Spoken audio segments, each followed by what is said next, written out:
Welcome to another edition of What the Fuck Happenings here on Earth. Okay, we'll do that. Yeah, what is Earth doing? Anyway, yeah, there's nothing good to report. Idiocracy is, currently winning. Imbeciles are everywhere.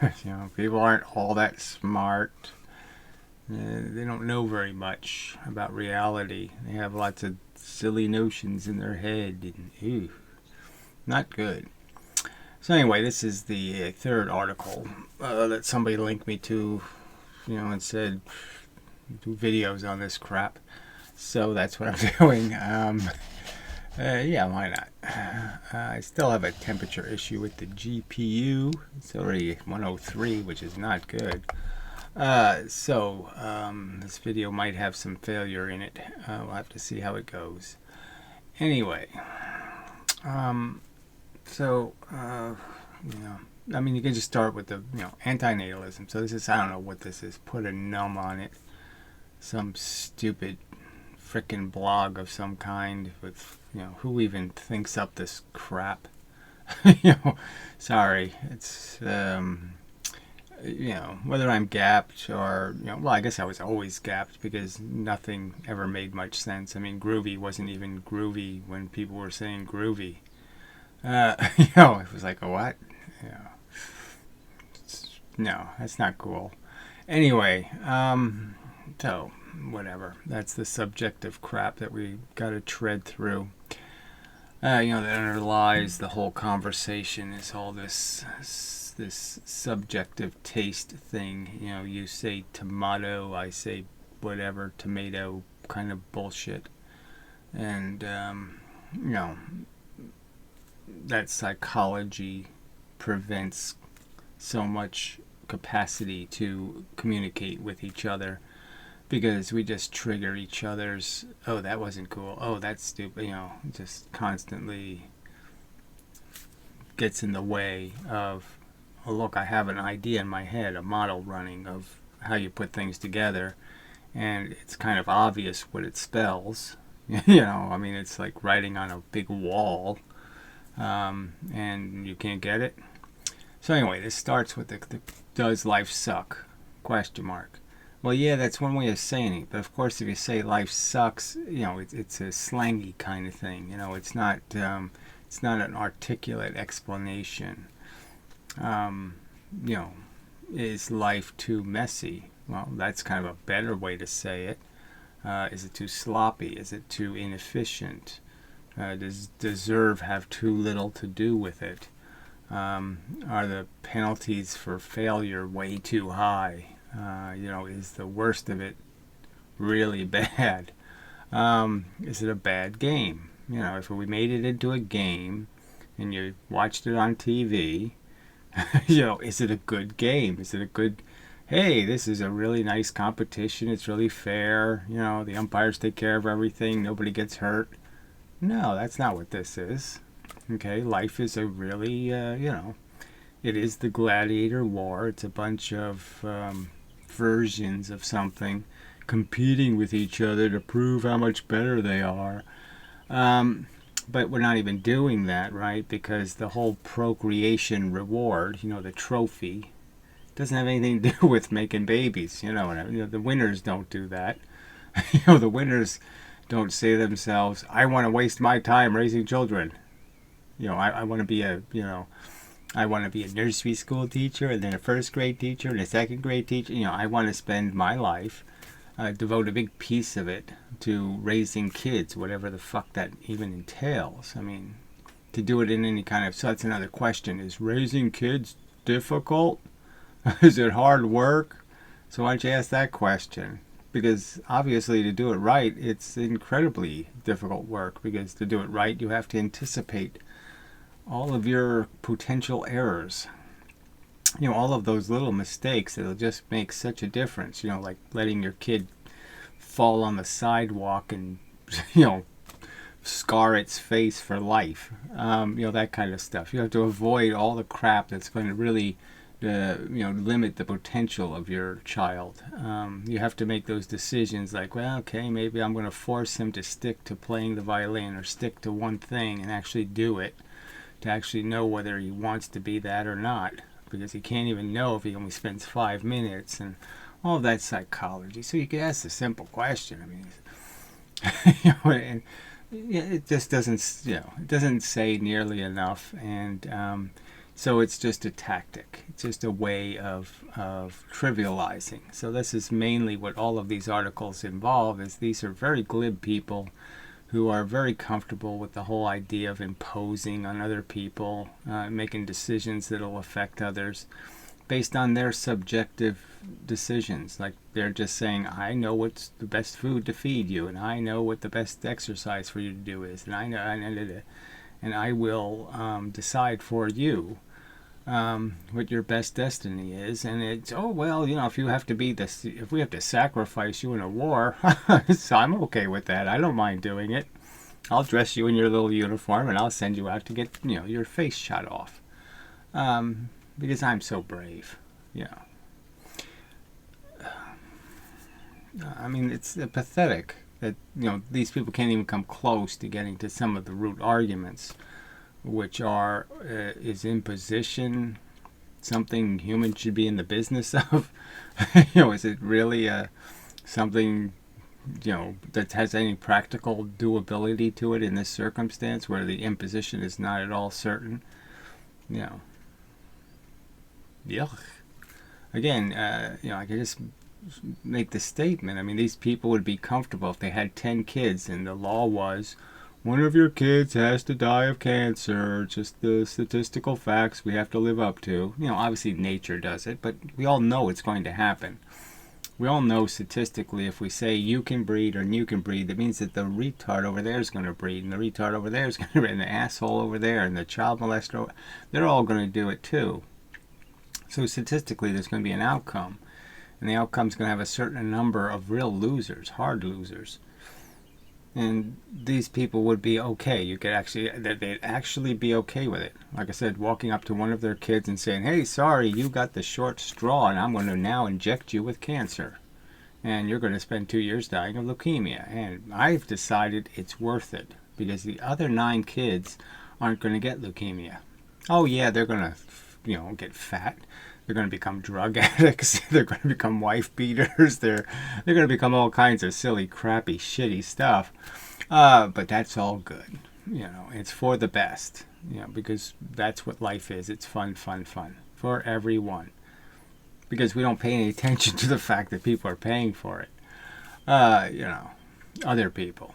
And that's the trick. Other people are paying. So I just don't know how really brave they would be if they really had to do it. They really had to live with the decisions they're making. Like actually take accountability for their decision and actually have to do. It's like the meat eater who doesn't have the guts to go out and whack the pig in the head. Carve him up. Joey, the pig. I mean, it's so hypocritical for them not to be able to say there's something wrong here. It's true. It's wrong. It's just wrong for me to eat it and pretend I had the courage to impose the penalty, because I didn't. And as soon as that's probably another really good reason to become vegetarian as a philosophical position, or vegan, is just recognizing the fact that you're a hypocrite. Because if you had to go out there and twist its little neck and do all that crap, you couldn't do it. You would say, oh, I'd rather adopt him. Can I make a little place on the couch? A little pillow, and So this conversation is so far from being in any context of a reality or the truth. They're all just invested in this absolute bullshit. I mean, again, if we were talking about Martians, life on Mars and the Martian civilization and all that, we'd say, oh, that's just way too difficult. Let's not try to put life on Mars, because it's just too much to organize. It's way too chaotic and messy. It'll take us forever to figure out how to do that right. So let's not even bother, because why would we?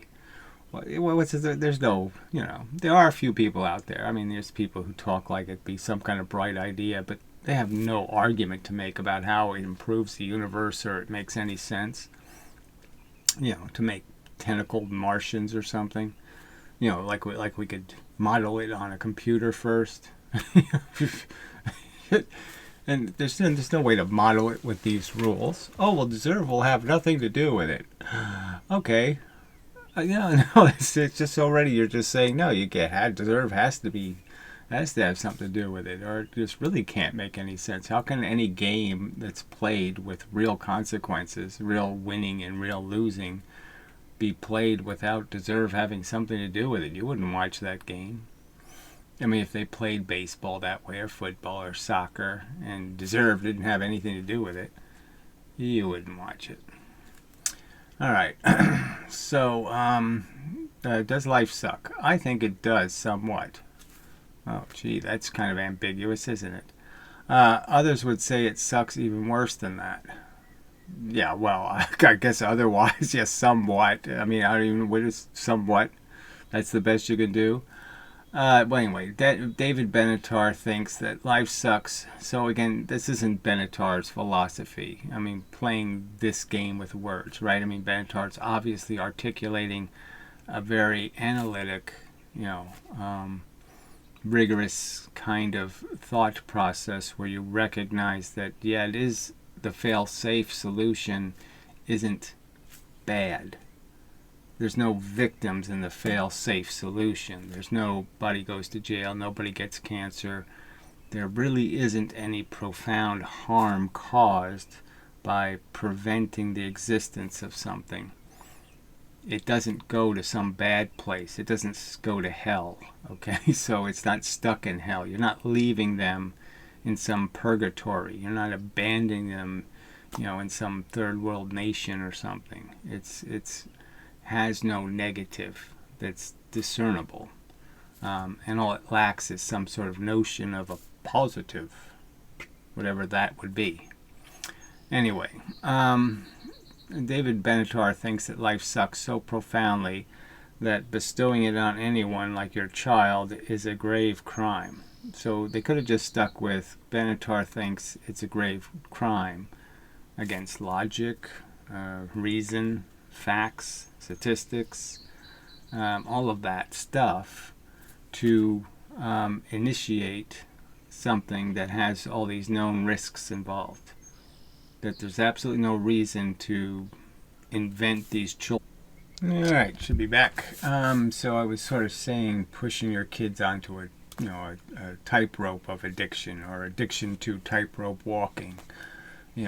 This risk behavior, and clearly, this is a whole other subject of the whole psychology of people and whether we're running towards life or whether we're running away from death. We're just trying to maintain, and that's, a state. Just seeking to eat one more apple, one more of this, one more of that. I mean, these are things people are, constantly doing, is trying to just up their level, just tread the water well, to keep their little nose above the water. We're not really trying to gain, we're trying to not lose, most of us. I think this is a reasonable argument that most people are just trying to hold on to what they have, and just to gain just any kind of little increase in their state. Take an aspirin, get rid of the headache.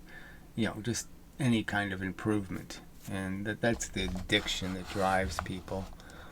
And this isn't a very sophisticated psychological mire that the living being is in terms of just trying to maintain a state of comfort, some level of it. All right.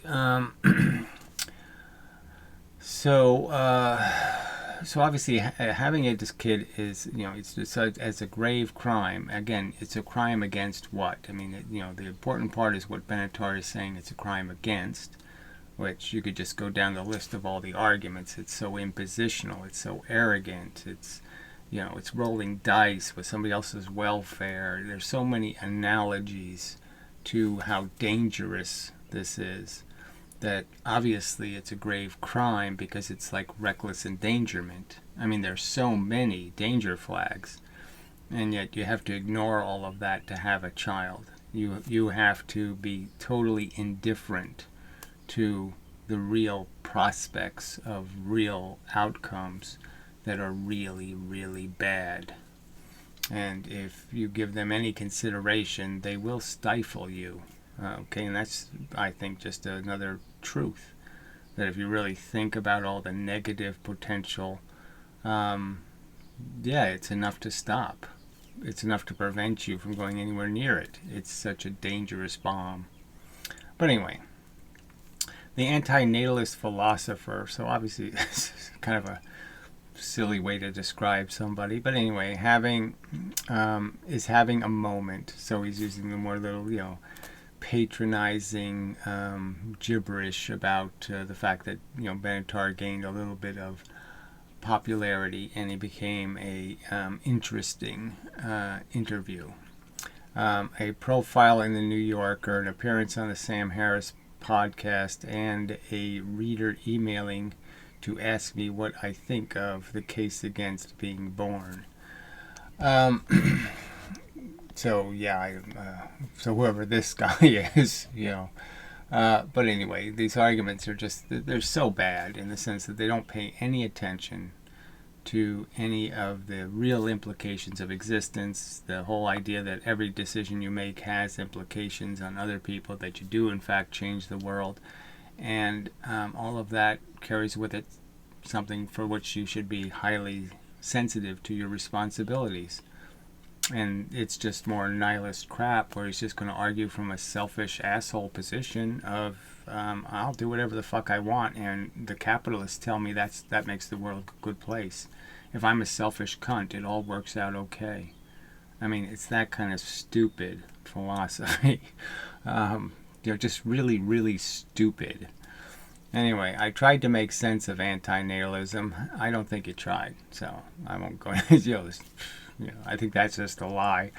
And I think it's bad philosophy. So there's obviously nothing bad in the philosophy in the sense it's focused on something good, which is let's not make a mess. First do no harm. It's recognizing that there are, that this isn't working just fine and that everything is okay and everything's just great and we don't need to do anything at all. I mean, it's clearly saying the solution, the cure, is rather radical, but it's making a rational argument for the cure, okay, and not perpetuating the disease, okay? It's saying we're better off, paying whatever price the cure involves than we are doing anything less than the cure. Okay. But I also think it's bad economics. So this is just almost too silly for words. So this is one of these people who thinks that all the gains we've made in technological gains and everything else are completely dependent on increased, population. And if you don't have increased population, you don't have any of those potentialities and you never get anywhere. Now, the truth is you'd probably get to the future a little bit slower if you don't have slavery. And you don't have exploitation, and you don't have all those negative things that grind people into the dirt. And so if you do it in a civilized way, it probably takes you a little longer. But let's understand, lots of isolated civilizations did lots of advancing in the world. Okay, you could even say Easter Island, might be an example of how all that is crap, because in a sense it was overpopulation. Was one of the key explanations for what destroyed them, but also you could understand that they didn't need to gain in numbers to be able to acquire technology and improve lives.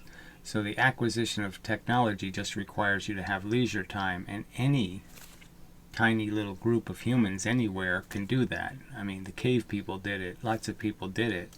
And it wasn't because they were growing exponentially. It's because they had a routine, and the routine created time for them to paint on walls and do other things. So anyway, try other things. So the efficiency is, there's no rule that says it's more efficient to create surplus labor and exploitable people.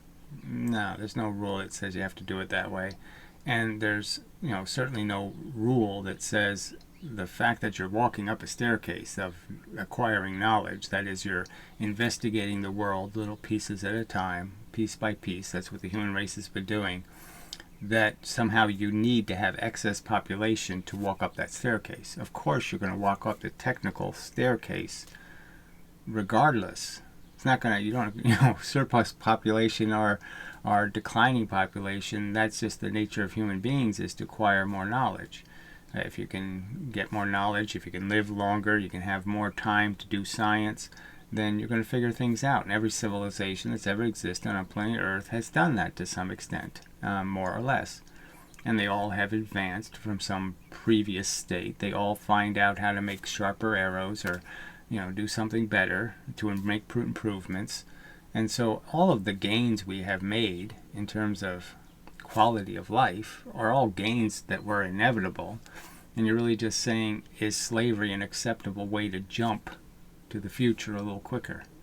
And I would argue, of course, it's not. But anyway, so to bring up economics is just it's such a trivial, silly argument. And again, it's not even, it doesn't have anything to do with any kind of rational economics. It just has to do with the economics of the exploitanist, who thinks, it's not a big deal to have slaves. It's not a big deal to annihilate the quality of life for a huge number of people, so a few privileged people can, talk about their horrors on the golf course and such. Bullshit. All right. But it's also bad economic. It plays on the widely held intuition. So again, the intuition word is just a generic word now for stupid notion, when what it really should be is the less than thoughtful. Okay, you could say less than thoughtful. The wildly held less than thoughtful belief that an extra person makes the rest of humanity worse off. So somehow he thinks that's intuition, when it seems exactly the opposite. People don't seem to have any rational intuition about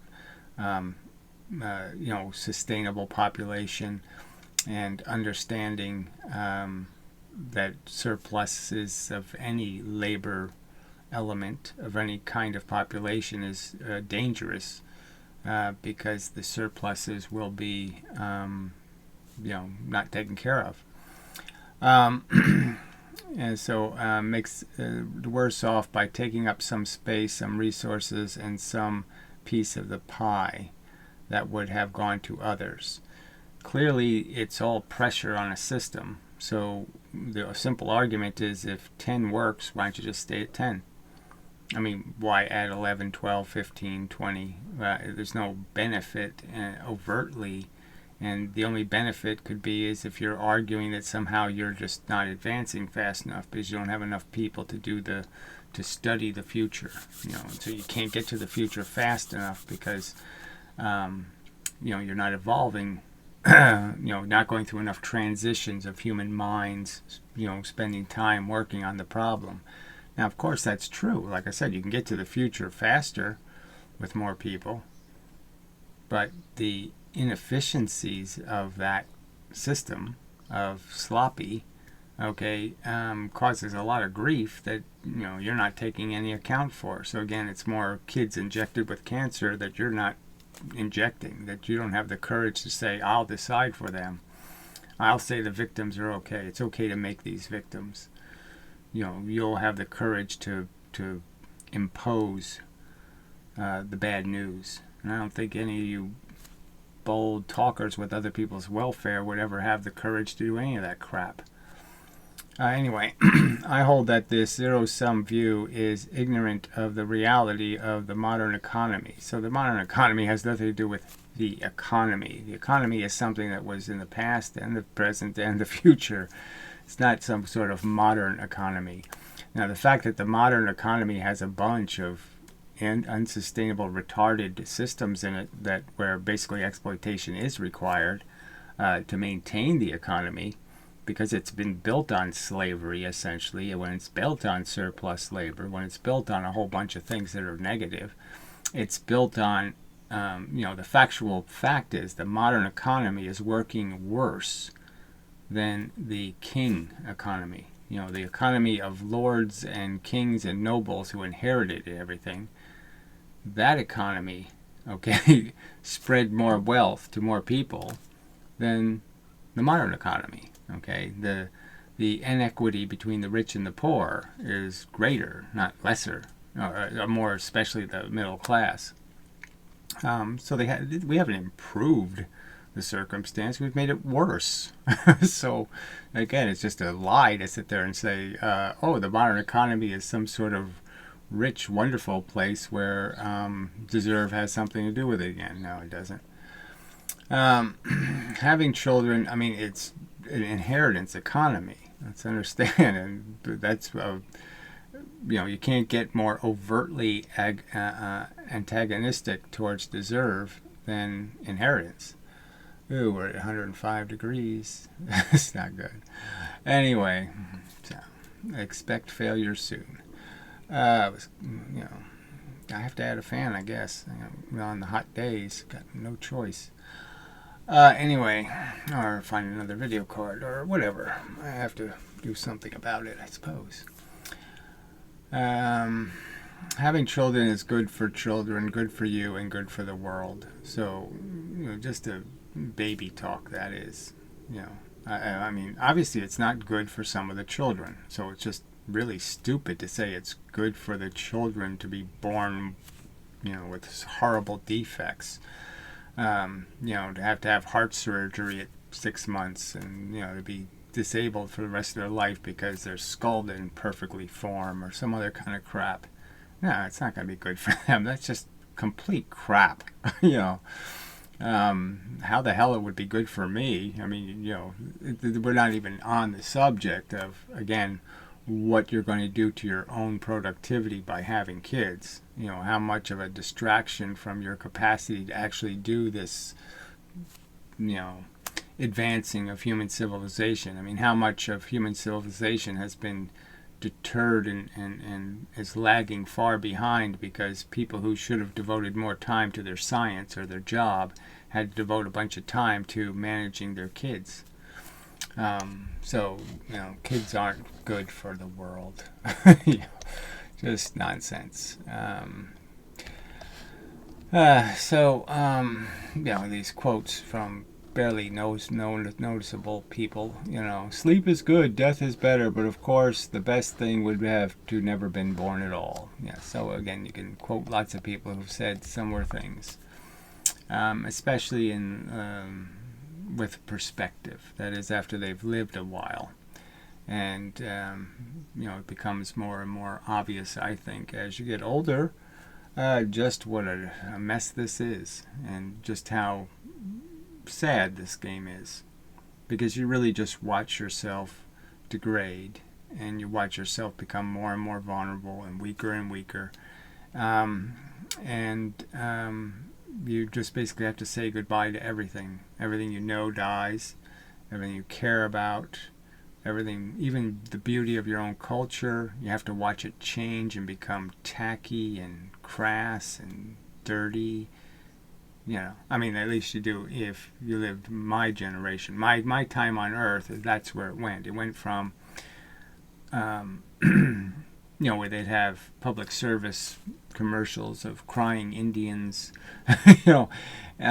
messages of encouraging people to be better human beings, to just complete glib crap. Not even close to ever saying anything meaningful or deep about your role here as a human being. Just a bunch of happy bullshit about how all manifestations of almost coddling criminals. It's so bad. All right, some conceptions of negative utilitarianism. Oh, okay, that's what he says. No, like a pirate cow. I don't know what the fuck that could be. The philosophy of antinatalism stands on 3 legs. So I guess they're saying a cow with a 1 wooden leg, like Captain Moo. What? See, I'm gapped again. Some conception. I mean, it's with a SpongeBob reference. There's like cows in the ocean, and I don't know, cowfish. I don't know. Some conceptions of negative utilitarianism. So this is, you're just getting into sort of kind of jargony kind of stuff. Like, this completely defines a philosophical perception. When I mean, you could call it pessimism, or you could call it lots of things. This idea that risk aversion, that the negative consequences, like dying, driving to the store, that's a pretty heavy negative consequence. And if I just inch up the risk of you dying going to the store, there's a certain point where you're going to say, well, if it's 1 in 100 chance, and I go to the store 568 times a year, gee, there's a pretty good chance I want to die. So yeah, as soon as it inches up a little too high, then you have to take account for it. And so, the utilitarians are just recognizing that the downside risks are, much darker than the brightness, of the upside accomplishments. The view that reducing suffering is the principle or only thing that matters morally. Well, the argument is that everything that you can do that's good in the world is replacing a bad. Winning the lottery doesn't mean anything to somebody who doesn't need the money, right? If you're a billionaire and you win a $1 million lottery, who cares? It just can't mean anything. You're not going to be deliriously happy, and all your problems aren't going to be solved, and it's nothing. It's going to have like 0 positive impact.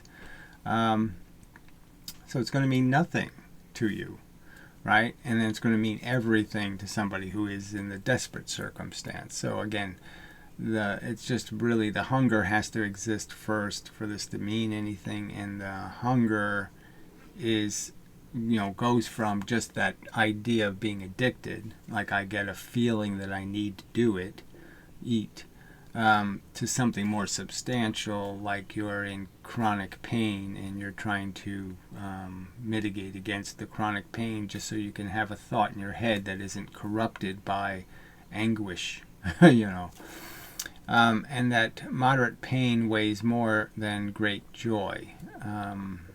I don't know, that seems a rather moderate pain. I don't know why he's qualifying the two things. Why not just say that pain weighs more than joy? And that it weighs more for a reason, though, because the joy is really a mitigation against pain. The things your greatest joys in life are gratifications of your greatest deprivations. Great loneliness, before love can mean anything. All of that kind of thing. They're deprivation. You have to be thirsty. You have to walk a few miles in the desert to really appreciate a glass of water. The observation that life contains more bad things than good things. So again, I don't know if any negative utilitarian bothers counting. The idea is that the risk is not worth the reward. That you're going to the store and you're buying a device, okay, like, I don't know, a vacuum cleaner, but it doesn't, it doesn't suck air very well. It doesn't do a lot of things, and it costs $100. And you're like, why would I buy something that doesn't work very well? I'm going to pay $100 for it. That's just stupid. So yeah, you walk out of the store with nothing because you say, I'd rather have nothing than something that's tainted. So clearly life is tainted. This deserve has nothing to do with it. Things really horrible. This idea of imposing is really horrible. So yeah, it has these liabilities that are just too big. The poison is too much of the pie. You can't, it's just not diluted enough by something of, some value that would neutralize it, some antidote, some accomplishment that has enough real meaning. And the only thing that really would have real meaning, again, the only time it's okay to risk death or to risk mayhem or to risk harm or to risk chaos, is to prevent some greater harm or risk, or suffering. So yeah, you go to war to rescue people, okay, from some worse fate than having to go to war. That's the irony of it, that all the goods are really made out of, rescue missions. And there's just no point to playing a game where that's your victory, is, you prevented the worst outcome. That's not much of a victory. All right, the divide between existing and non-existing agents. So there's no divide. There just happens to be a truth. The future is full of a lot of people. The present's full of a lot, but it's a lot less than the future holds. So obviously there's a truth to this idea that there's all of these things are going to have a welfare, and they're going to have a welfare based on our decisions. And clearly the decisions we make that impact the future are the more important decisions, because there's more agents in that future. So there's lots more welfares to consider in the future.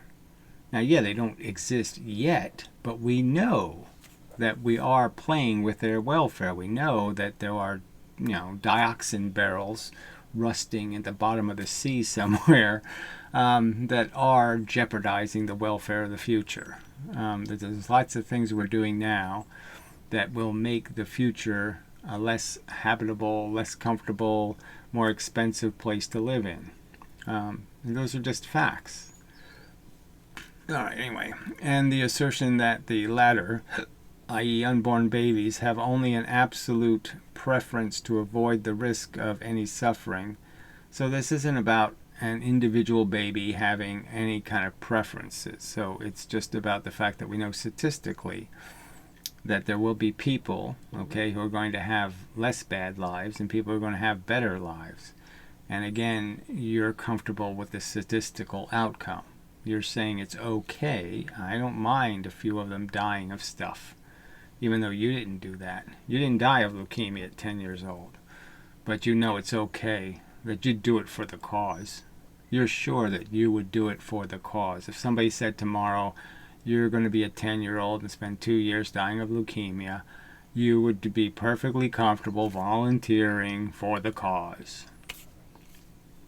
And I think that's bold talk from, just a word jerk, a guy who writes words.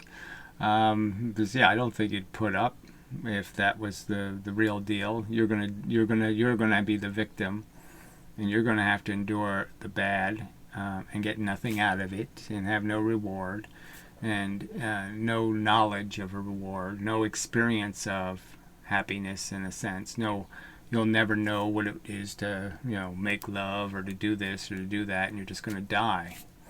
I don't think you'd volunteer for that, but whatever. And no preference for enjoying anything at all. Okay, so have only an absolute preference to avoid risk of any suffering, and no preference for enjoying anything at all. Well, they're clearly not addicted to anything yet. And they're clearly not afraid of death yet. Okay, and they're not a lot of things. So the point is why do you initiate the process of making this machine that will exist in a world where it has these needs? The needs often can't be satisfied without harming something else, that is, stealing the food from something else or making the food out of something else. I mean, really horrible choices. I steal it from them. I prevent them from getting it so I can have it. I offer a higher price. I pay more to take it out of somebody else's mouth. And worse, I engineer, I finance systems that package other sentient beings, and process them, and through a horrible, worse than any kind of human tragedy ever committed, kind of horrible imposition of years and sometimes of suffering. And clearly, it doesn't really matter for the individual lives, right? It doesn't matter that the calf doesn't live to be 500 years old. The point is we're doing it every day. So the being calf means this is what you go through, this very short, horrible life of never even seeing the sun, maybe. It's a a mammal born on Earth that never gets to see the sun. I guess bats get by, but you don't want to. You probably don't want to be a bat, huh? Maybe. I'll address these in order. Well, you won't address any of this, obviously. It's just going to be nihilist crapola. Selfish, jackass, idiotic. I don't have to think about any of these subjects. I don't have to take responsibility for my role here, what I'm doing here, what I'm promoting, what I'm causing.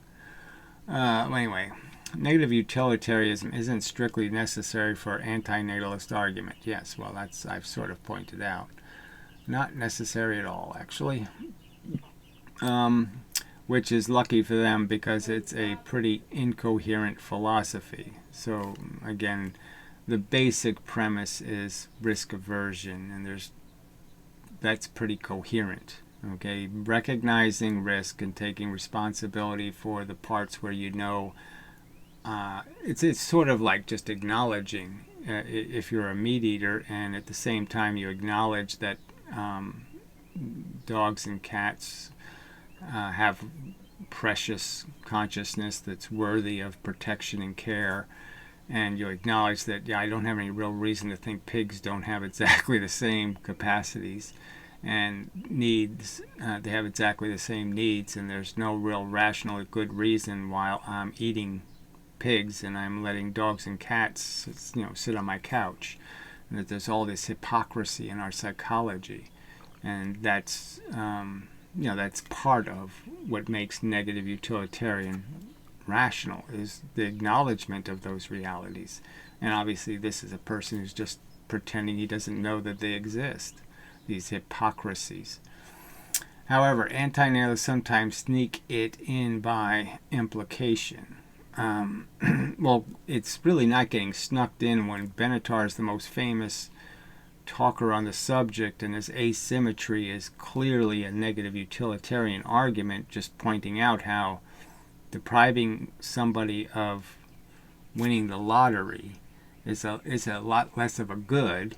Okay, I mean, in terms of a deprived negative, depriving somebody of something, it's a lot less bad, right? Stopping somebody from winning the lottery than giving somebody cancer. That the goods being denied, whatever they would be, I mean, the goods that don't have something to do with fixing a bad, curing a disease, giving somebody an aspirin, the goods that aren't directly related to mitigating against bad are so slight and so vacuous, and so where the hell are they? So hard to even see, so transparent. And the negatives, the hard negatives of actually the dying in the chronic pain with the horrible disease and the terrible experiences and the choking and the this and the that, that is so opaque as an experience. So the good is hard to see, the one that isn't made out of fixing a bad, and it's so non-existent. And again, the argument's even more complex in the sense that there is no purgatory for not playing. You're not in some negative state because you didn't play the game. The game is about some kind of gain. You don't lose something because you don't play the gain game. because you don't invest in getting more doesn't mean you lose what you have. Anyway, however, anti-nihilists sometimes sneak it in by implication. For example, the reader asked me if I'll take 5 minutes of the worst pain imaginable for an hour of the greatest pleasure. And who cares what your answer would be? Frankly, I don't think those kind of thought experiments do much good. Because obviously there's people that make these reckless decisions all the time. They obviously don't, there's people speeding down the street, going 50 miles an hour, down a street with cars on both sides of the street. I mean, they're obviously making such really bad calculations that, what the average person calculates about what that really means, who knows? How much thought they can actually... The fact is they really don't even think about it. So, and the worst pain imaginable, how do you even imagine the worst pain imaginable, right? I mean, how do you even go about the process of attempting to imagine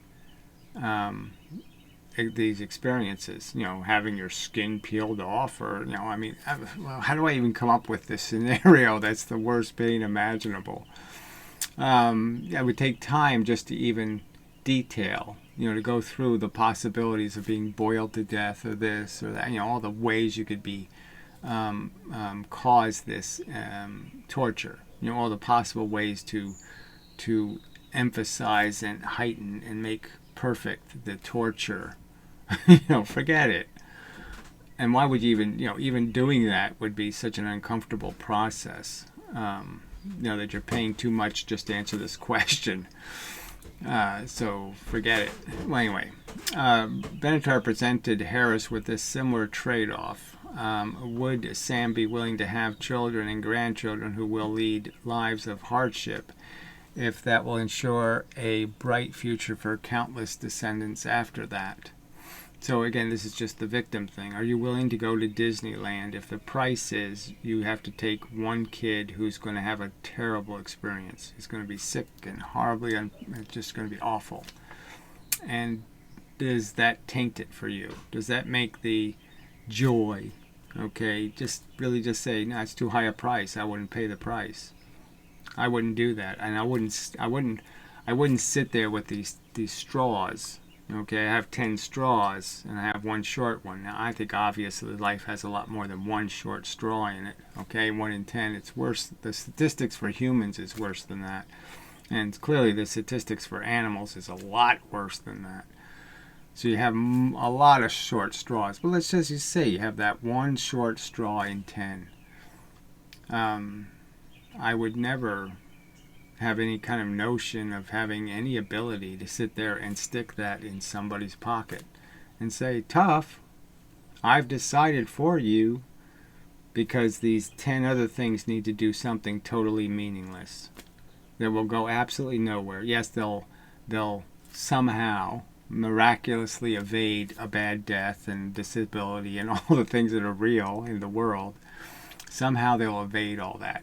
They'll die instantly in a plane crash, and they'll have this, that, all these. They'll just be lucky as fuck, And even if that was possible to create that scenario, and clearly that's not the scenario you're going to have on Earth, there's no way I'm sticking that straw in the kid's pocket and saying, you're the loser, ha ha, you have to pay the full price for this nothing.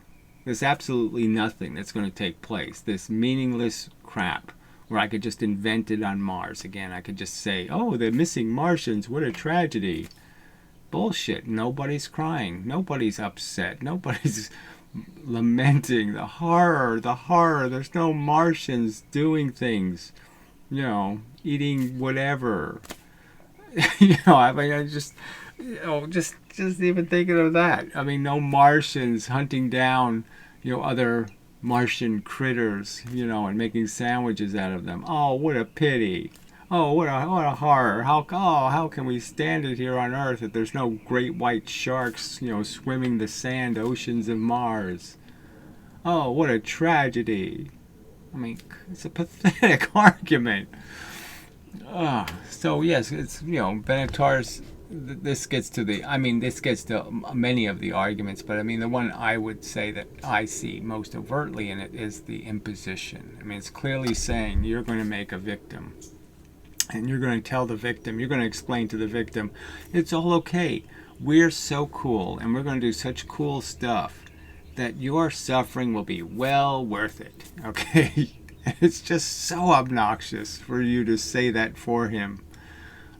Because if I was the victim, I'd be saying, fuck you. You know, you're not singing and dancing well enough for me to pay this price. Why the hell would I pay this ticket price? You know, no way you're worth it. Now, if you're going to tell me I'm going to prevent you from having to my hard luck, I'm going to get you out of the concentration camp. You're going to throw me in one so I can get you out of one. Well, then you might be making an argument. But if you're going to just tell me I'm just creating 10 jerks on planet Earth that are going to live out stupid little selfish nonsense lives doing little robotic bullshit, yeah, screw that. I'm not suffering for that. So, no. So, again, these arguments, I think, this is just so trivial. Anyway, both questions expect an answer in the negative, and yet my answer to both is that I most certainly would. So he would be perfectly okay injecting one of his kids with cancer. I mean, that's a statistical fact that's going to happen if he had to actually do it, and defend it and say, yeah, I voted for this. And so because I voted for it, I'm going to sit there, okay, here you go, Jimmy. Here's your cancer. Here's your pain and suffering, and it's all going to be worth it, because your brother's going to have a great time. I think that's pathetic. I can't even imagine how somebody could say, oh yeah, I would take full responsibility for what I'm philosophically defending. That I wouldn't mind having to impose all the negatives on all the victims, because it's such a beautiful thing. So it's such a beautiful thing that they're suffering for the glorious nothing. They're paying this huge price so somebody can babble and talk and walk and pretend to be somebody, something accomplished. I mean, what a pile of crap. And again, if you made it even clearer that most people are selfish, most people are, they're not invested in any of this crap. They really don't think it would be worth it. And they certainly wouldn't pay this price to create Martian civilization. How many of these people would volunteer to go through chemotherapy to put Martians on Mars? To invent Martians and put them on Mars. How many of these people would do that? With little Martian games. They play silly Martian games, you come up with all kinds of silly shit that they do. The silly clothes they knit for each other, the whole make some silly Martian economy. You think these people would volunteer to be injected with cancer, to create the brilliant Martian civilization, of tentacle slime? No fucking way. So they're just so full of shit. So this is all subjective, nepotistic visions of what procreation is. Again, they still haven't gotten out of their little ego traps. All right, regarding the first question, evolution hasn't made great pleasure as accessible to us as it has made pain. The point is that evolution is using only one thing. It's using the whip, all right? It made ouch, and all it does is take away ouch to cause reward. Reward is created by taking the ouch away. Punishment is imposed by giving you the ouch. So, yeah, that's what nature is actually doing. And, the rewards are illusions. They're delusions. But the very fact that he says the word evolution, and doesn't acknowledge all that evolution entails, which is the whole plan is to make a whole bunch of failures. So one or two winners, out of 100 can pretend they won something, and they get to be killed too. They're going to be stabbed to death in the end anyway. So they're going to fail in the end. They will fail to persevere. And that's just a fact. And so the whole thing is quite insidious. To make all of these little competing things when you know you're going to annihilate most of them. Most of them will be children being annihilated. So he doesn't even take the word evolution at all seriously. Fitness advantage from good things. Fitness advantages from things like a good meal. Okay, accumulate slowly, but a single injury can drop one's fitness to zero. Yeah, and that's part of the sloppy inefficiency of evolution. There was all kinds of brilliant evolution that took place, great little modifications, and they got wiped out by a hurricane, or they got wiped out by some stupid incident. So there was like a bigger brained human, or there was some better human, and it was starting to take over. It was succeeding. And then it failed for a dopey reason, because of an earthquake or some other thing, and they all fell off a cliff.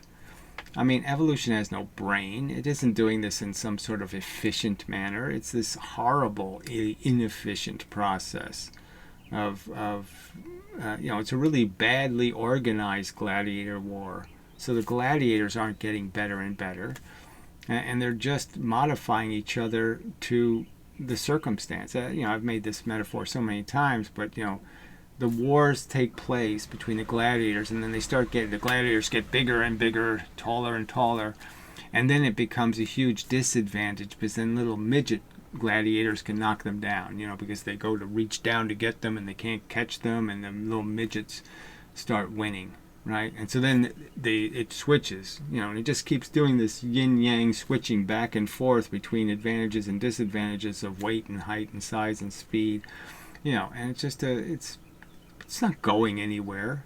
You never make your perfect gladiator, and if you do, what is it going to look like? A crocodile. Some kind of simple, durable refinement, just some sort of really efficient GI tract, so you don't need to eat very often, and you get every bit of nutrient out of the food, and you just have all the perfect little weapons, and you're quite durable and quite just insidious in terms of being the perfect monster, and that ends up being the perfect gladiator, is the perfect monster. Anyway, so, and then, to even talk about humans, we're not even evolving anymore because we're not playing by those rules. Our people don't procreate based on being winners. They procreate even if they have cancer, and even if they have all kinds of genetic failures, even if they're going to drop dead at 45. I mean, there's lots of people, people have kids and they have no real hope because genetically they're doomed to die young. Because that's how it worked for their ancestors. Their ancestors all had kids young. They all lived to have their kids and support their kids, and then they dropped dead, soon after. And so, they have a genetic code that's only going to make them capable of living 50 years, and that's it. Is that clever? Yeah, I don't think so. No retirement, no, none of that. Anyway, but a single injury can drop one's fitness to zero. So here I could just make the argument. So you're conceding that deserve has little to do with it, and yet you're saying it's a good game. Play it some more. So the pain of an injury is felt stronger than the joy of pizza. So again, that's such a glib little trivial way of describing the price you're paying for this silly adventure. But even pizza, though quite an achievement, is far from the greatest pleasure imaginable. I don't know. If I was hungry, pizza sounds pretty good. I'm just saying this, I don't know what this greatest pleasure imaginable thing again, so what are we talking about? Something as crass as like an orgasm or something? And we know that lasts, 43 seconds.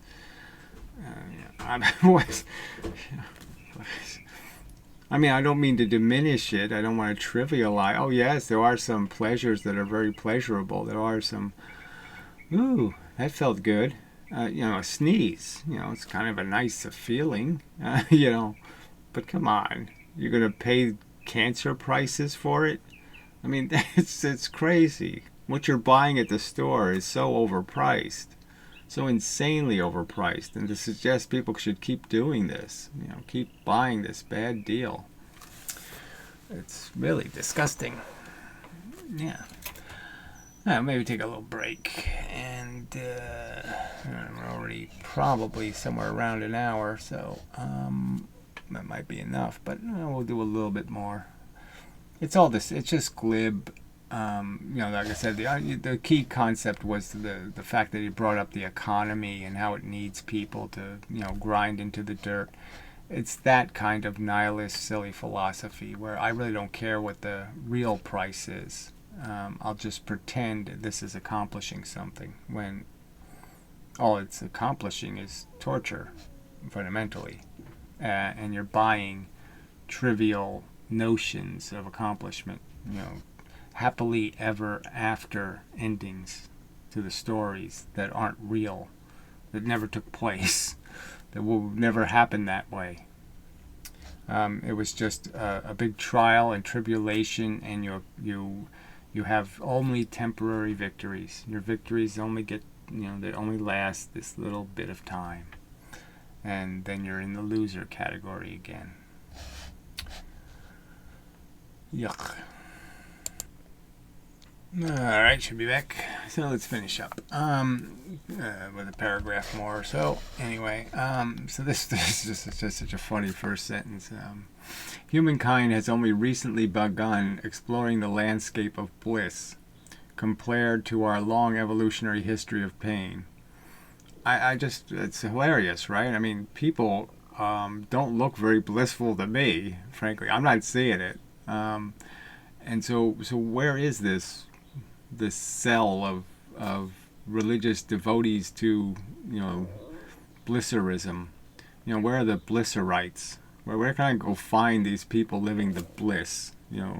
Living bliss life. I mean, it would just be a nice thing for him to give me an example of the human being who's living in this, who's exploring the bliss landscape. Who is the heroin addict? Who are you talking about?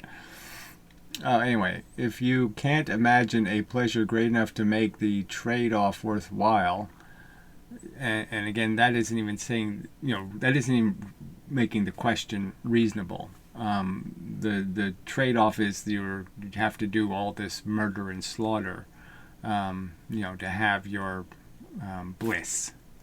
Okay, and are you willing to do that? Are you willing to do what it takes? And obviously we're all willing to do it when we don't have to do it, right? When we're not the ones in the war, when we're not the ones that are going to pay the high price, when we're not the ones that are going to be unlucky.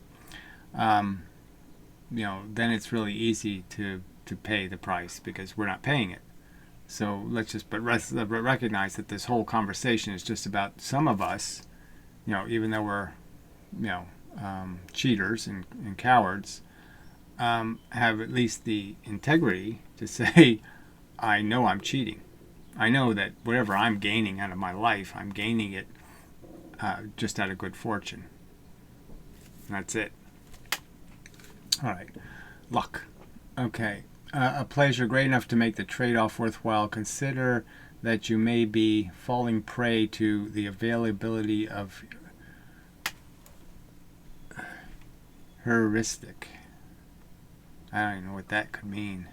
Consider that you may be falling prey to the availability of heuristic. So I don't know whether he's saying your ego. I don't know. Pain is a lot more painful and salient, but it is not a lot more important. So he's conceding the point that the pain is more real, in a sense, but he's saying that somehow the pleasure is more important. And it just, for why is it more important? Because again, what are the pleasures usually made out of? Is escaping the pain. It's not you don't go to an actual good place, you just get out of a bad place. Fixing problems, fixing things that shouldn't exist in the first place is what most of our goods are. Our good experiences are fixing something that shouldn't have been broken. The fact that pleasure is a rare, is rare should only make it more valuable when offsetting pain. So again, just bizarre that the fact that I'm getting very little of it is somehow a good thing. It makes it a better deal that I'm getting less of it. So I'm here, I'm spending all of this money to buy this thing, and he's saying somehow the less of it I get, this thing I'm buying, the more I should appreciate paying way too much for it. I mean, somehow the price somehow it becomes a better deal and I'm getting less. I mean, that wouldn't make any sense. I mean, if it was fertilizer, how does it make sense? I'm paying for it and I'm getting less of it, and somehow getting a worse deal should make me feel even better about it. It makes me feel even worse about it. And an hour is a lot longer than 5 minutes. So I guess he's going back to the thought experiment of, the fact that you're sitting in some sort of bliss for 45 minutes, you're willing to pay for it.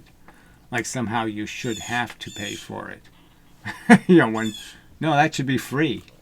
It shouldn't cost anything at all. Why bother with the 5 minutes of torture? But the reality is that's the real price that's going to be paid on planet Earth. So again, this isn't even a fair analogy to the reality on Earth, right? Because we know that most of people's lives isn't the worst pain and it isn't the greatest pleasure. So that isn't where you exist most of the time. So again, it doesn't really get to anything. And certainly all of those moments are just neutral. If I was able to extract all the bits of my life that I thought were unnecessary, in the sense that I didn't feel well enough or I didn't feel good enough, they were more unpleasant or uncomfortable than they were comfortable, there's not going to be much of my life left. Because frankly, all of that tedium is that. It's tedium. It's irritating. It's nuisance. As for the question about children and distant descendants, answering it negatively seems to me rather selfish. So this whole idea of trying to make it selfish to not impose cancer on children. It's so selfish of you not to impose cancer. Should my goal be to avoid only that suffering which I can be blamed for and have to deal with? So again, this idea of what you're blamable for is every single thing you advocate. So if you vote for it, you're blamable. Just a fact. You don't have to be again, if you buy the meat at the store, you're blamable. You're paying the guy who killed it. As a parent, I'm going to spend countless hours ensuring a better life for my children. I think the hours won't be countless, frankly. I think the amount of time you will actually spend in your life contemplating the welfare of your children will be minimal. And most of it will just be obligatory. You'll do the obligatory minimum. You won't compromise your affairs. You won't compromise the personal agenda very much for the obligation. And again, it'll just be up to some social obligation. You'll fulfill your social obligation so people can't ridicule you. But you'll do nothing more than that. And you'll certainly not do any training of your children. Like most pet owners, you won't spend much time doing the work of training your dog to be a citizen. You'll just do the happy, fun stuff. You'll play ball and you'll do little, stuff that makes you laugh. But you're not going to do the stuff that's unpleasant. And with kids it's even worse because there's a whole bunch of unpleasantness they need if they're going to have any character. To make your kid a good human being, you're probably going to have to make your kid cry. And that's just a fact. And you're all comfortable with that crap because you're not going to do it. Because you're not going to know that the real agenda is you're making a human being, and you need to make your human being into something socially useful and productive. And you're not going to get that result the fun way. It's not going to be fun. while probably doing little to directly impact the far future. So again, everything, you don't know what your impact is, and that's the whole problem. Deserve, again, has nothing to do with it. You can't plan it, you can't force it, you can't guarantee it, you can't do any of that crap, and that's what makes it failure as a game. No intelligent being, volunteers to play chaos. It's obnoxious to intelligence. Only stupid people can enjoy life because life has way too many risks in it, way too many ways to fail, way too many ways to miss the ball, not kick it right. Do everything playing the replay would just annoy the hell out of you because you'd just be constantly saying, I could have done that better. If I would have said those words better, I should have said something to him. I should have done this. I should have done. It's just a constant editing and saying, shit, I missed it again. I missed that opportunity. I missed that opportunity. I missed this opportunity. I missed that one. I mean, what intelligence would want that as their forever legacy? Go to a heaven where that's what you do all day, is just look at all the ways you fucked it up by some stupid reason. Oh, gee, I just squandered so much. I squandered so much there. I bet on the wrong horse there. There were so many things I could have done better. I should have done better. 5 more minutes of thought. 10 seconds more of thought. This much this.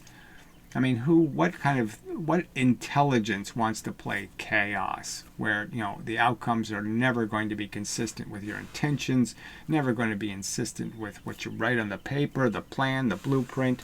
Never will the instructions on the box have a damn thing to do with what the robot will end up doing in the world. You'll be Dr. Frankenstein. You'll end up with just a goddamn mess every time. And then you'll have to clean it up. That's all you can get out of this slop, this procreative bullshit. On a personal level, it will fail to make you a better person. And there's every risk that you're just going to create people who will hurt each other in the future. You're just creating gladiators with knives in each other's throats. That's your grand success. And it sucks as a definition of what you squandered your brain supporting and defending. A stupid bug fight.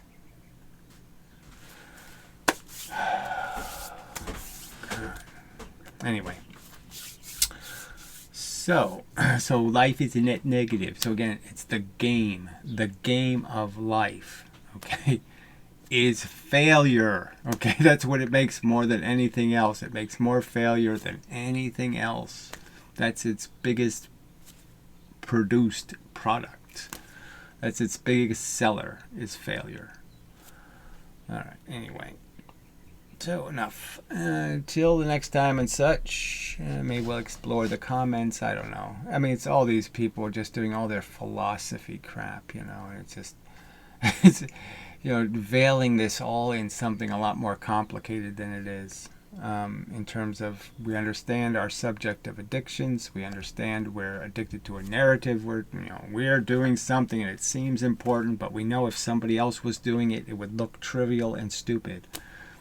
And that fact should just scream out to you. The fact that you are not crying for all the Uranians who don't exist. Uranians, the Saturnites, they don't exist, and you're not upset at all. You don't miss them. You're not thinking, oh, what a terrible missed opportunity. They could be going to the store and doing all this fun stuff and having body odor and all that crap, going poos. I mean, just there's no way you're lamenting it as some kind of negative. So just realize that that's exactly what you're doing now here. That if there were Saturnites, they would be looking at you and going, oh, fuck, what a waste of complexity. What a mess that place is, Earth. And you know it. Anyway. Well, you know it if you thought about it. And the fact is, you don't really think about any of this shit because your little gears are turning in such silly, trivial, crass, crappy, shitty ways. You're just trying to get to the neighbor's underwear drawer. I mean, you're so pathetic, talking that you have any of these big ambitions for your brain when your brain is preoccupied by little trivial schemes. Ugh. It's just so bad. It's so insincere. It's such horseshit. It's just babbling social memes. You know, yuck. Anyway, so that is, I think, enough of a video. So till the next time and such. I'll sew this together and it should be acceptable. So, see ya. Next time, probably. Maybe, hopefully. You know. Again, we can't be, none of it. Can't be sure about a damn thing. Alright, anyway. And yet, people are selling that game. High risk. Yeah. Buy it. No, I don't think I will. Alright, anyway. Till the next time and such.